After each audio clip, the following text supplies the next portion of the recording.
Hello! Guys, alam nyo ba na kahit pala active ang ating recommendation, monetization, tsaka marketplace, possible pa rin pala na hindi tayo ma-monetize? Oh yes, that is true because it happened to me.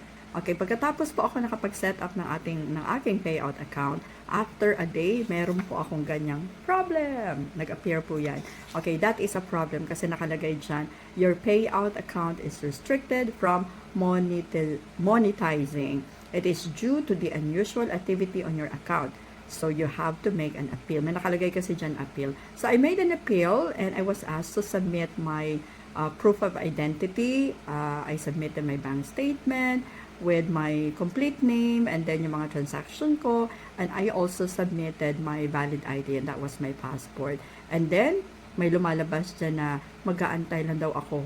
Okay, antayin ko daw yung feedback galing sa kanila, but I waited and waited but I got no response. Okay, so what I did, gumawa ako ng sarili kong trial and error, okay, to solve this problem.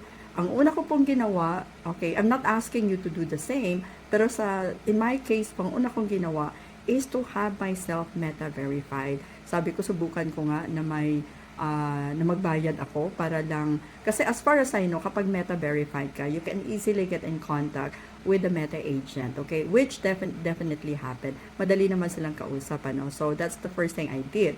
The second is I double check my personal details. So how will you do that? First, you have to go to your profile, click nyo yung 3 lines na yan, and then you go to your setting and privacy. After that, click your personal details. So sa personal details, nakalagay doon na click your identity confirmation.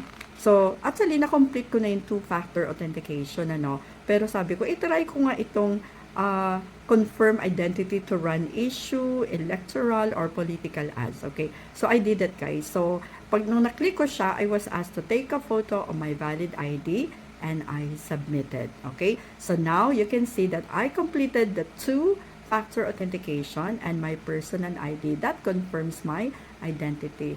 Then, nag-check ako, wala pa rin. Sabi ko, ano kaya ang problema pa?